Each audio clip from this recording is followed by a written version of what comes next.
शङ्करं शङ्कराचार्यं केशवं बादरायणं सूत्रभाष्यकृतौ वन्दे भगवन्तौ पुनः पुनः।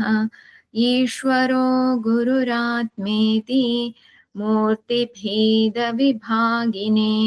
व्योमवद्व्याप्तदेहाय दक्षिणामूर्तये नमः।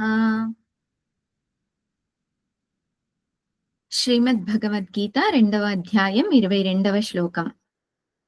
పూర్వ శ్లోకంలో భగవంతుడు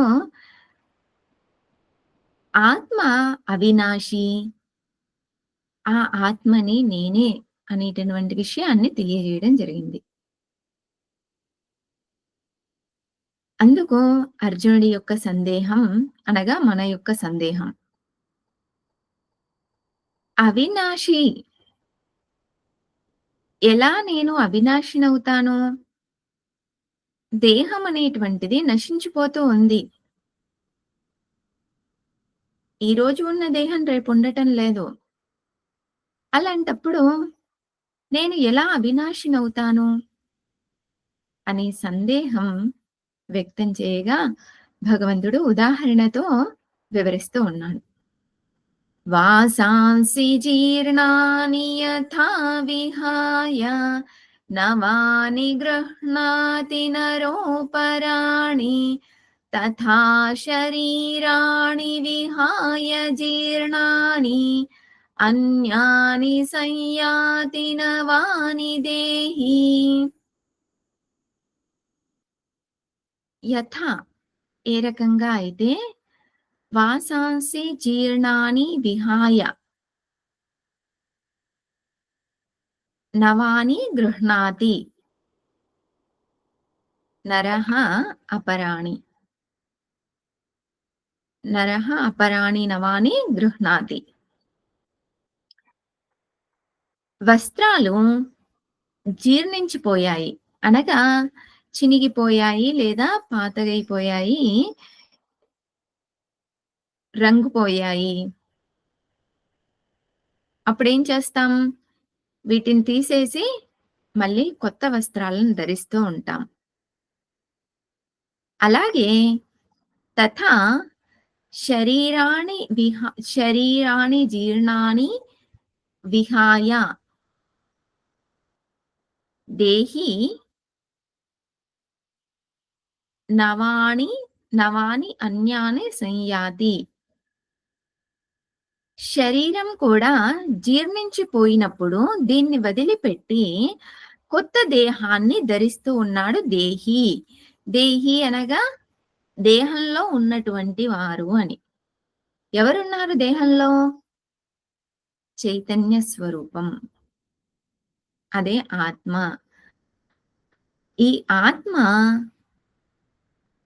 దేహం జీర్ణించిపోయినప్పుడు దీన్ని వదిలేసి మళ్ళీ ఇంకొక దేహాన్ని స్వీకరిస్తూ ఉంది. ఆత్మలో ఎటువంటి మార్పు లేదు. వస్త్రాలు జీర్ణించిపోయినప్పుడు వస్త్రాలను ఎలాగైతే వదిలిపెడుతూ ఉన్నానో అదే విధంగా దేహం జీర్ణించిపోయినప్పుడు దేహాన్ని వదిలిపెట్టి కొత్త దేహాన్ని స్వీకరిస్తూ ఉన్నాను. వికారాలన్నీ కూడా దేని యందు జరుగుతున్నాయి అనంటే దేహం యందు జరుగుతూ ఉన్నాయి. నాశనం దేనికి ఉంది అనంటే దేహానికి ఉంది. అంతేకాని చైతన్యమైనటువంటి ఈ ఆత్మకి కాదు.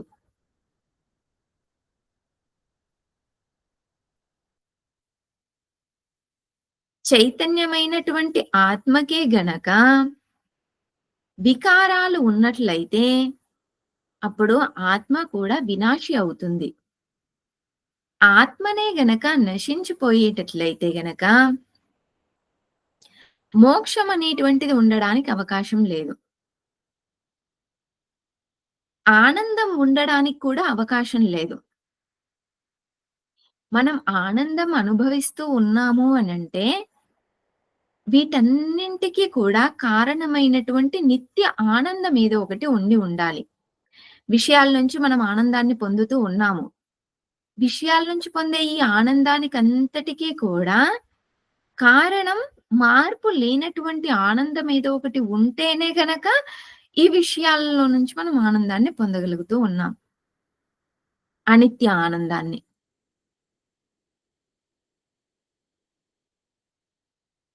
ఆ ఆనందం, నిత్య ఆనందం అనేటటువంటిది గనక మార్పు చెందుతూ ఉంది, నశించిపోతుంది అనంటే,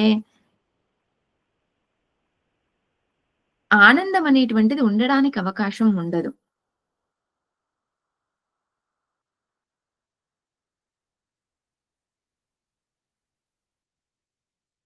ఈ రకంగా ఈ ఆత్మ ఆనంద స్వరూపం.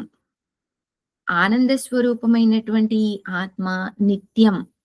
ఎటువంటి వికారాలు లేనటువంటిది. నాశనము లేనటువంటిది. నిత్యం. కాబట్టి ఈ ఆత్మని ఎవరైతే అర్థం చేసుకుంటారో వాళ్ళకి దుఃఖం అనేటటువంటిది లేదు. ఓం పూర్ణమదః పూర్ణమిదం పూర్ణాత్ పూర్ణముదచ్యతే పూర్ణస్య పూర్ణమాదాయ పూర్ణమేవావశిష్యతే. ఓం శాంతిః శాంతిః శాంతిః. హరిః ఓం శ్రీ గురుభ్యో నమః. హరిః ఓం.